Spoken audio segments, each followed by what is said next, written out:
Okay, good morning, everyone. My name is Tom Duesterberg. I'm a senior fellow here at the Hudson Institute. It's my privilege today to be here with Congressman Frank Lucas, who's the longest-serving member of the House of Representatives on the Financial Services Committee and the Agriculture Committee, and he is the chairman of the House Science Committee. Our focus today is on China, but I think the conversation will probably be a little bit more broad-ranging than that. So, Congressman, welcome. It's a pleasure to be with you. I thought I would start by quoting something you said last year in your first hearing as chairman of the Science Committee, your opening statement in February of 2023. You noted that China is outspending us, out-researching us, and out-educating us when it comes to STEM PhD graduates. We could observe as well that we lack a skilled workforce to build advanced products like semiconductor plants and nuclear plants. What are you thinking of, and what is the committee thinking of in terms of ways to turn this around? Thank you, Tom, for being here, and it is a critical issue in a world where technology advances ever so much faster. I like to think of the Science Committee as the fun committee because it's about the future. A lot of times in Congress, we argue about things the next 5 minutes or 15 minutes or sometimes 5 hours if we have a forward focus. But the Science Committee is about the future. Our workforce and our technology force is absolutely critical. Making more investments through the National Science Foundation, making sure the research institutions have the resources they need is just absolutely important. I've had constituents occasionally tell me in town hall meetings, and I do a lot of those, why worry about that? I mean, corporate America is going to do this and do that. And my response is, it's the universities in this country that produce the bachelors and the masters and the PhDs. We use those institutions to develop this group of scientists, of technologists, then that the rest of the economy benefits from. The Chinese have figured that out. They know that the miracle that is the American economy is a reflection of how much we've invested since the 1930s, and they're trying to outspend us. Not a bad strategy if it's them, but it's our responsibility to compete and keep up and advance forward. Well, another part of the Chinese strategy, though, is to take advantage of the openness of our university system. And I think you noted in your remarks that something on the order of half of all PhDs granted in the United States in the science and engineering and mathematics fields are for foreign students. Mm-hmm. And Chinese are among the leaders in that. But they're also sending hundreds of thousands of undergraduates to our universities as well. Do we need to think about ways to make sure that those students are not acquiring technological secrets that in the long run are detrimental to the national security of the United States or the technological leadership of the United States? Oh, absolutely, Tom. And those are the issues that we have been and continue to struggle with in the Science Committee. And when we pass major pieces of legislation, think of chips and science, the quantum leap forward in trying to advance the manufacturing of advanced computer chips, semiconductors in this country, and the developing of the workforce.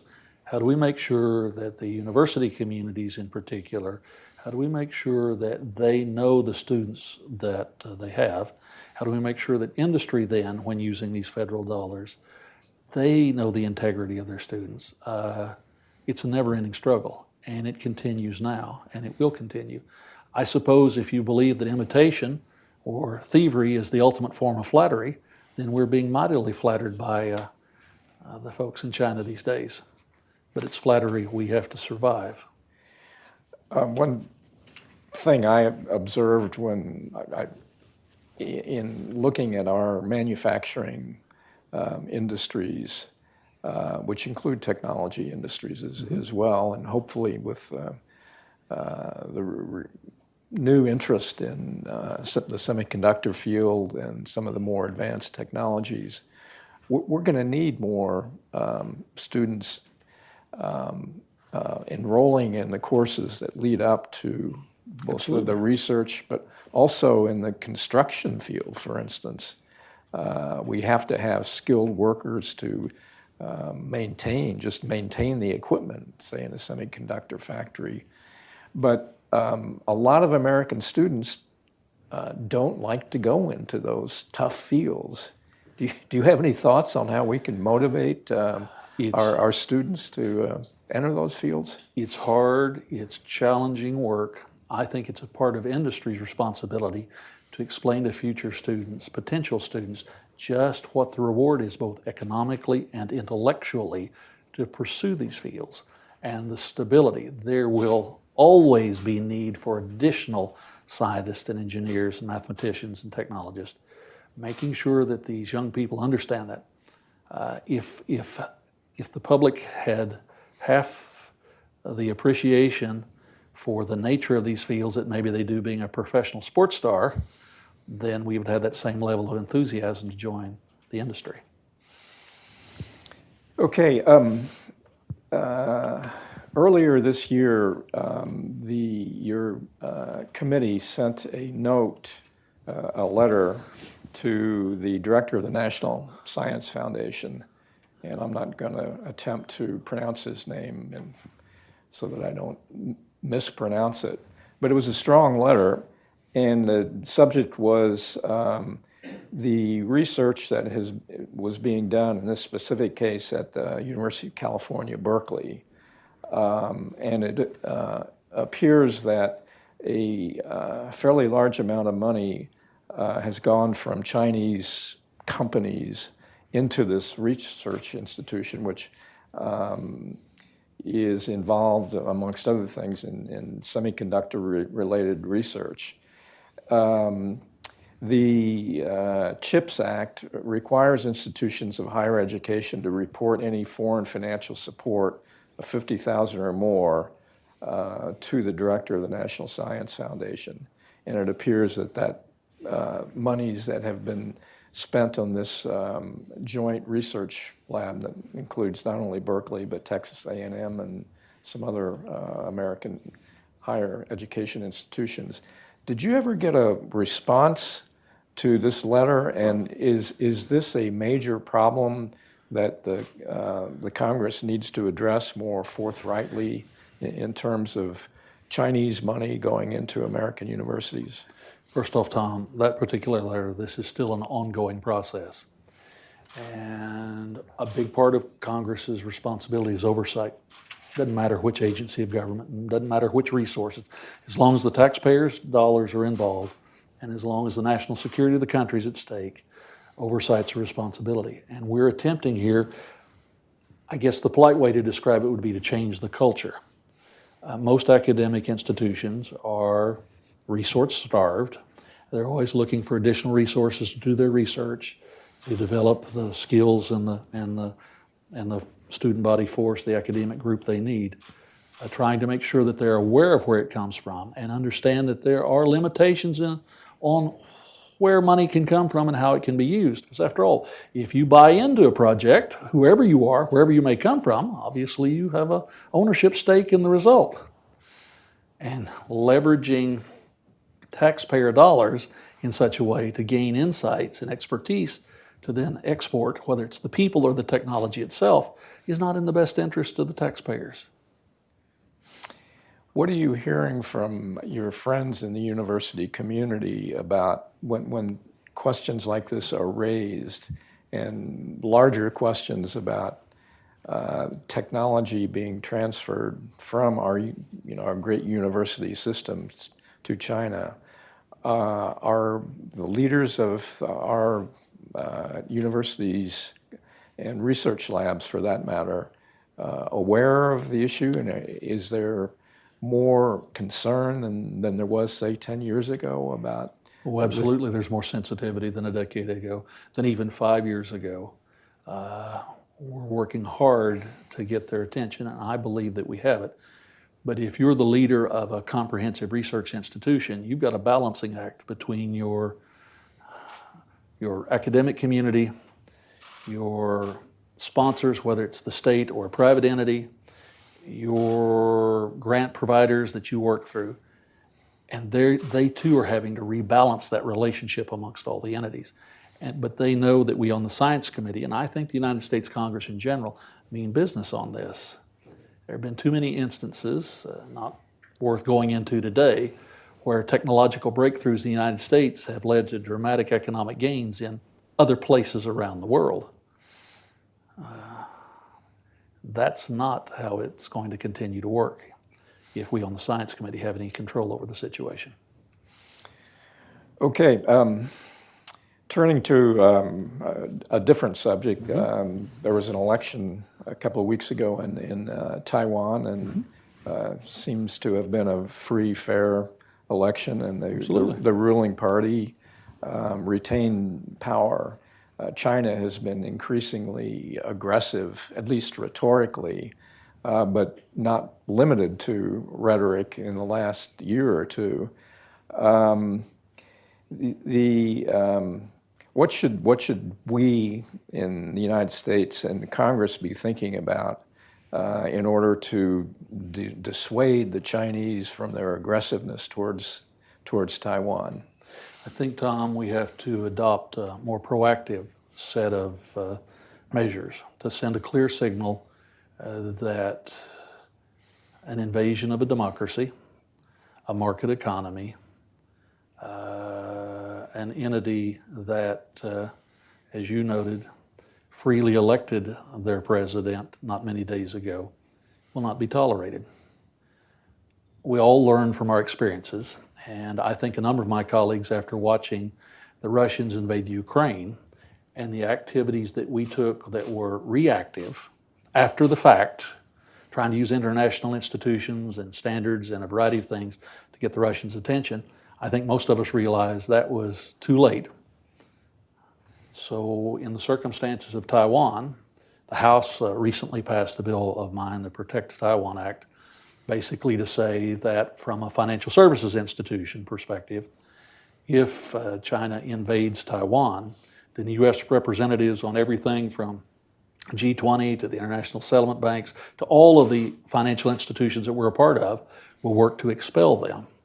To proactively say, if you want to benefit from the market economy, from an open world society, then you have to play by the rules. And if you are not going to play by the rules, then you can't be a part of these institutions anymore. By the way, I would note, Tom, that it was not just joining the WTO, but a number of other international institutions in the last 30 years that enabled the Chinese to dramatically grow economically to, while it may not be the same standard of living for the rest of Asia or the rest of the world, but to dramatically improve the standard of living for the typical person in China. They have benefited from our open society. So if they're not going to be a part of our open society, they should not be able to economically benefit from the chaos and destruction that they could bring. I don't like wars. I want to prevent wars, and I want to send a signal. You can't be a part of the club of world economic powers if you act like a tyrant. China has not limited its efforts to trade, as you implied. They've become more active around the world, and they've set up sort of parallel institutions, if you will, to the World Bank, the IMF. Yes. And they're trying to set up, if you will, something resembling a bloc, an economic bloc. And they try to wean away lots of countries. I mean, they have friendship without limits with our friends in Russia, our former friends in Russia. They have they're the leading provider of development finance in the world now. And they frequently will try to get the World Bank and the IMF, and indeed our commercial banks, when their development finance loans go south, for us in the West to bail out their banks through these parallel institutions. That's a mouthful that I've put on the table here, but how would you react to this? What should we be doing to counteract China's effort to undermine the Bretton Woods system? Well, first of all, Tom, you're exactly right. The Chinese operate by a different standard than the rest of the world. After the Second World War, the World Bank, International Monetary Fund, a variety of institutions were created so that the more developed economies could help the rest of the world economically catch up, so that we could all enjoy the kind of stability that comes from prosperity. I've watched for a number of years in Congress as the Chinese have aggressively pursued their so-called economic development agenda. They have a tendency to go after potential customers or candidates for loans, however you want to describe it, who may not necessarily always have the strongest democracies, the most reflective governments of their people. Now, what do I mean by that? The terms, it would seem to me, on many of these loans are rather lavish in the spending. Ports, roads, mines, railroads, a variety of things. The terms are rather lavish in the amount of money given, but the interest rates and the collateral required, Tom, these are not IOUs. These are mortgaged loans they're giving, set circumstances up where perhaps in the short run, the leadership of some of these places, in the name of laying their hands on all that cash, are not focused on the long-term business impact, and they get caught in a jam. I didn't use the phrase loan sharking, but they get caught in a financial jam. The same country that does not want to participate in the international institutions where we give the kind of terms that are designed to help people improve themselves, then want the, I didn't say victims, the customers, to turn to the international institutions to loan them the payment money. Oh my goodness, Tom. That's not how you develop the world economy. That's creating an empire reminiscent of the colonial period, which, by the way, their relationship with the Russians is fascinating to watch as it develops. And the war in Ukraine is accelerated. The Chinese are prepared, it appears, to buy every raw resource that the Russians can provide. And the Russians are becoming more and more dependent on the manufactured products coming back from China. Wasn't there a term 200 years ago for that? Looks almost like the colonial model. Well, it does. What should we be doing, the United States and its allies, either sort of collectively through the G7, the G20, or through the international institutions like the World Bank, to offer a better alternative to the development finance efforts of the Chinese? We talked a little bit earlier about the Export-Import Bank and the importance of that. Could you comment on what we should be doing better? We reauthorized the Export-Import Bank in the United States rather easily, but the previous reauthorization was a multi-year struggle. Matter of fact, I and one of my colleagues from Tennessee had to use an arcane procedure called the discharge petition to bring the reauthorization to the floor, where it passed overwhelmingly. Export-import banks, or along the lines of what the United States uses in a variety of other countries, are designed to fight off unfair competition around the planet, to encourage growth and exchange. We have to use all those tools. Plus, in the international institutions, we have to make sure that if, and it's not just China, if anyone is participating in those, that they're conducting themselves, I think, in an equitable fashion across the spectrum. You can't just be a part of it when you need to write a check or when you need someone else's check covered. And we also, I believe, need to spend more time working with the international business community, and for that matter, the international community in general, government-wise, to explain the terms that are available and all the options out there so that they realize fully what they're getting themselves into. That the ability to lose control of your chief resource, perhaps in your country, or your chief asset, and lose it for decades or a generation, how devastating that is.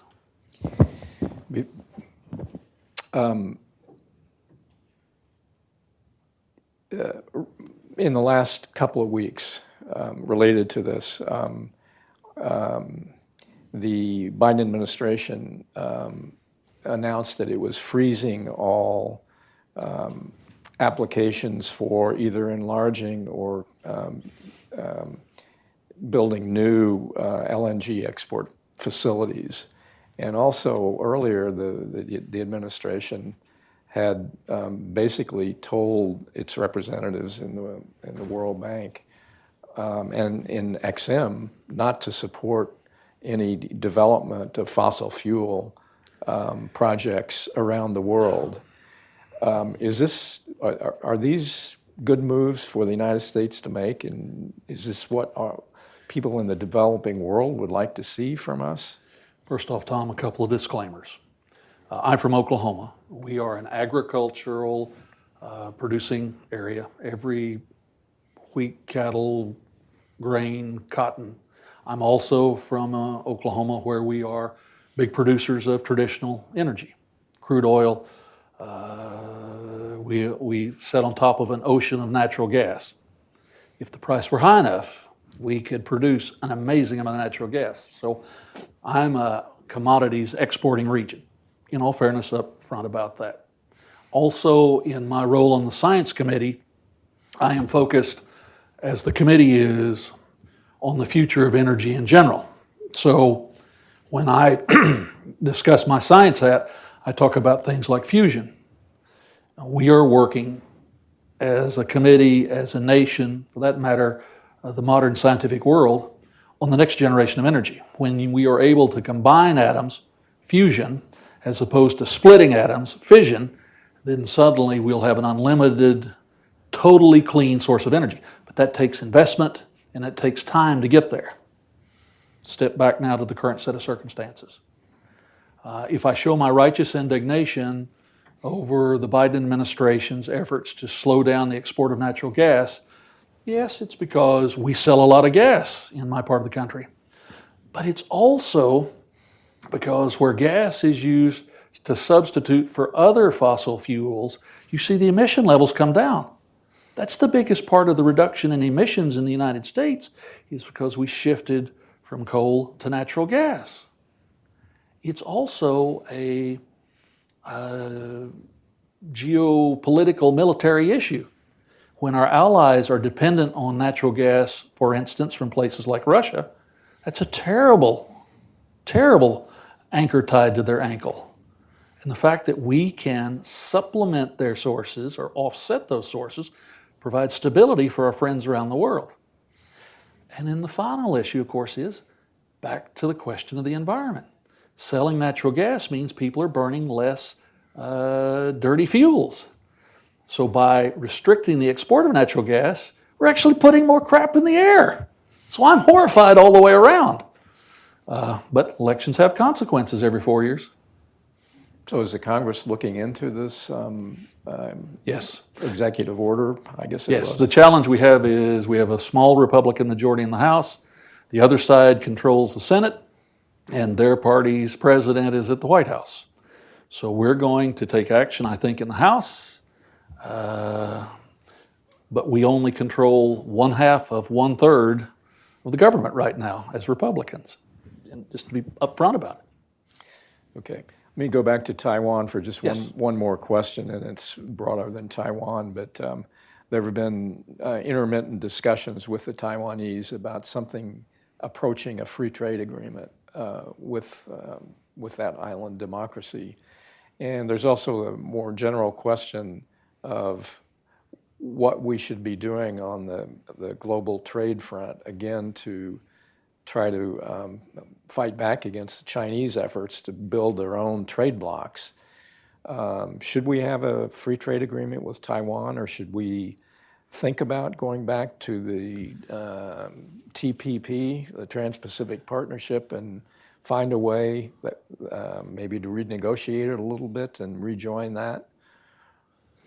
In all fairness, Tom, as I mentioned earlier, I am from an export region, energy products and ag products. So, of course, I want to sell my surpluses into the world market. Otherwise, I have no prices. I believe that international trade is in the best interest of everyone. The devil, of course, is in the details. How do you make sure that it is not just free, but it is equitable, it is fair? That comes down to the people who are negotiating the agreements. And in our American system, that's a reflection of the people the President of the United States places in those positions of responsibility. We should be negotiating with everyone who shares our perspectives in the world, everyone who has a reason to do business with us. We should be negotiating these kind of agreements, but they have to be equitable. They have to be, call it fair if you want, whatever, but we should be out there because clearly when we step away from an opportunity, someone comes and fills the void. And that's to our disadvantage, and every worker, every farmer, every individual in the United States. I'd go one step farther and say, Tom, I've been around long enough that I've watched a lot of things unfold over the last 3 decades. And even before I came to Congress, I, like many of our friends today, were observers of the fact sort of going on. The effort, I think, to let the Chinese into the WTO, into all of the international institutions, was the assumption that if they were able to participate in the market economy, if they were able to interact in these trade relationships, that it would not only create more opportunities for the rest of the world, but it would create opportunities for the Chinese government and the Chinese people, most importantly, raise their standard of living, help them advance into the market economy world. I mean, it's still an old Marxist communist political system, but pull them into the market economy, and that they would understand the advantages of being a part of the world, being a part of the nations of the planet, and that they would gain from that. It's almost as though the need for political control has superseded the best interest of the people and the course of events, not just in the region, but around the world. So they've used sort of a mercantilist system. Surely someone's an ancient econ history person in the room, to drive and bring resources home, but they've almost done it in a greedy way. And it's been contrary to the best interest, it would seem to me, for much of the planet. And that was no one's intention. We thought we could, I think the people who made those decisions decades ago thought that they could take everyone to a new level of existence and a new international community. It hadn't worked that way, Tom. Well, let's dig in a little further on that and maybe get to some of the issues that the Financial Services Committee is grappling with. China has, since they joined the World Trade Organization, sort of has a practice of building up overproduction in, for instance, the manufacturing sector, and then exporting their way to prosperity. But they've also limited access to their own market to the extent that they're able to do it. In financial services, for instance, they were the agreement to join the WTO, they were supposed to immediately, within a short period of time, open their financial services system. They never really did until the last few years. So when you talk to business people who are active in China or trying to be active in China, what are they telling you about the ability to operate on some basis of reciprocity inside China, and what conclusions should we draw from their reactions? When you get the business community off to the side in a variety of industries, and you have that to-the-point conversation, it becomes quite obvious that the model that's been used for all practical purposes, requires that if you make investments in the country, you can never be the majority owner of the investment. You have to bring your latest technology if you're manufacturing something, and that manufacturing technology, that proprietary whatever, then becomes the property of the company, where you no longer, or you've never owned a majority of the company. That there are limitations on how you can move your resources out if you make money beyond the basic manufacturing issues. It is a really complicated environment. And most people that I have conversations with, when you really press, while they want to have access to that billion plus person population, potential consumers, they also understand that the majority of their products, goods, services flow out of the country, and that they're subject to not really controlling what's happening. Side caveat. You know, in addition to being chairman of the Financial Services, and being chairman of the Science Committee, I should say, long-serving member of Financial Services, I'm a former chairman of the Ag Committee. One of the fascinating areas is in international ag trade is the cotton industry. We produce tremendous amounts of cotton in this country, along with a number of other countries. The Chinese are major, major buyers in their textile industry, but they maintain a massive stockpile of cotton on hand. They don't want a supply disruption of raw material coming in, but they also use all that warehoused cotton to affect the international market by the signals they send over what they're not going to purchase this year or tomorrow, or what they might sell out of the warehouse back into the international market. They do a really good job of keeping a lid on the price of the input. So really aggressive. You know more about this than I do, but I understand that a lot of the textile industry in China is in places like Xinjiang, where their treatment of the local population is colonialist, let's put it, since we've gone down this path. Should we, even in the case of the textile industry, should we be fighting back harder against them because they use forced labor, probably pretty broadly, and maybe because they're manipulating the price of cotton? Well, let's just say, again, remember I'm from an export-oriented region, so moving product into the world market is critically important. We're constantly subject to threats over things happening in different sectors. But nonetheless, if you're going to be a part of international institutions, if you are expecting to be able to use the market economy access around the world, then you've got certain standards you need to meet. I'm not a member of the Foreign Relations Committee. I'm not on Ways and Means, so I'm not really in a position to discuss the issues that they addressed, things that were very prominent in the Trump administration. And depending on what the next election turns out to be, maybe issues that'll be on the front burner again, so to speak. But I just know that if you want access, if you want to be a part of the international community on a variety of ways, then you've got to act like a member of the international community. Okay, that's an excellent point. I want to turn more directly to some of the issues that the Financial Services Committee has been facing with regard to China in recent years. And one, it's easy to observe now that the Chinese economy is in some deep trouble. I mean, and they are having challenges right now. Well, that's an understatement. They have a Ponzi scheme in their property sector, and that's a major part of their economy. It's affecting the outside world because a lot of the bonds that they sold to support their real estate industry are dollar-denominated bonds, and they're, of course, the first ones that the Chinese are defaulting on. But let's stay at a broad level.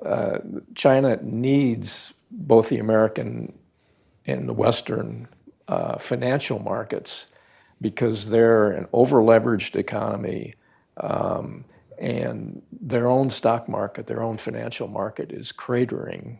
I think it's at a point that's lower than any time in the last at least 5 years.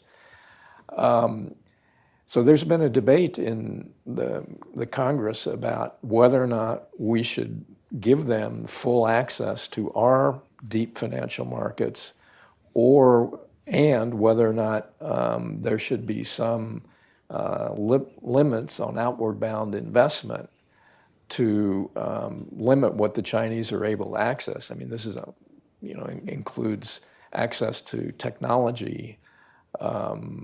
But do you have a view on whether or not we should be more aggressive about putting in place an outward bound investment regime? I suppose deep down inside, I have a certain hesitation on that issue. I mean, this goes back to the founding of the country when we discussed how to raise revenue, and essentially the decision was on imported products, not on exported products. Capital is a product, and you're moving it out, you're exporting it. So we've had this ongoing discussion since the beginning. While I believe we should use the international institutions and the entities that we're a part of to encourage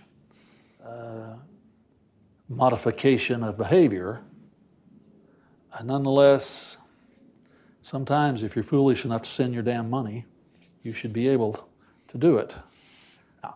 But this is a hot topic within the Financial Services Committee right now, a hot topic. I don't think you'll see legislation, quite simply because in the divided House and Senate we have right now with the presidential campaign ongoing, it's really difficult to do anything. We're operating on CR number what? Continuing resolution to temporarily fund the federal government for everybody's benefit. So just to press a little bit, as a member of the Science Committee, you've observed that China is doing everything possible to achieve parity or superiority in technologies of the future, such as artificial intelligence, quantum computing, semiconductors. A lot of the ability of the Chinese to achieve that comes from not only the availability of Western finance, including venture capital finance, but direct investments by American companies in doing research in China. Should we be taking a harder look at that sort of outward bound research, even if it's limited to small areas like the higher technology areas? Let me respond in this way. There's a difference, I think, between technological transfer and capital transfer, and we are very focused on the Science Committee about addressing those issues, how to make sure that if the American taxpayers are spending the necessary money to develop those new technologies, that it doesn't just simply appear as a copy shortly thereafter somewhere else. It's a whole lot easier if you don't have to spend the foundation money to develop the technology and just pile on top. And by the way, along those lines, going back to the moon and onto Mars is a critical issue too, because that reflects all of the technology issues rolled up in one ball. Okay. And by the way, I know we live in complicated times, and I know expenses are an issue across the federal budget and the deficit, but getting back to the moon and getting onto Mars and the technological advances that will require of the scientific community in the United States and our allies, and we are bringing in a variety of other countries to be a part of this effort in Artemis. It's just as important as Apollo was when I was a little boy. Not just the PR part, but the actual technology advances. Well, and we all know that the Apollo program was the grandfather, if you will, of a major number of advanced technologies that the United States led in for a period of decades. And Apollo is also a reflection of the modern society we live in, that I still occasionally get conspiracy questions about that in my public town meetings. Yes, it's an amazing world we live in, Tom. Well, it is. So let me continue a line of inquiry about the modern world, China's role in the financial world. There was some reporting over the weekend that indicated that Iranian terrorist organizations were aided in laundering money by possibly some Chinese banks, but also involving some Western banks. And we've seen reports in the past of this sort of activity. In the world we live in, where there are two hot wars going on, Ukraine and now in the Middle East, China has been complicit in aiding our adversaries. And part of the effort is their ability and willingness, it appears, to launder money to aid the terrorist organizations or to help Putin finance semiconductor purchases. They facilitate avoidance of sanctions on Iranian oil and on the price limits on Russian oil, which allows China to move in and buy lots of cheap oil and build up their manufacturing sector to compete even more with the United States and with Europe. So this raises the question of whether or not we ought to be thinking about ways to better enforce our sanctions on Iran and on Russia, but also get at Chinese assistance in evading those sanctions. And the banking sector in China is probably at the center of that. Do you think, for starters, perhaps there was a bill passed by the Financial Services Committee, HR 5923, which asked for reporting on Chinese bank activities in avoiding sanctions with Iran and I think with Russia as well. Could you comment on that and whether or not we should be more aggressive about looking at the Chinese financial institutions as part of their overall efforts to undermine not only Western institutions, but in the warlike problems that we have right now? First of all, yes, I think it's well within the jurisdiction of the United States government, acting with Congress's approval, of course, to scrutinize to a greater degree what the Chinese banks are up to. But there's some fundamental issues here, Tom, about I reference being a part of the international community, the international business world.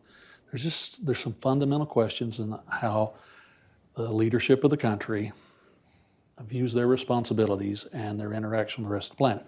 First off, remember the apparent agreement after Mao died that no one could be president for more than 2 terms, that they had seen what having a leader from the 1920s until he died in 79, 80, whatever it was, the destructive effect that had on a one-person, one-party political system.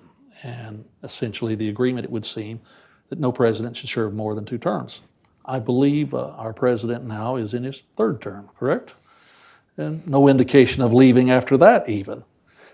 So if you don't honor those kind of senior party agreements,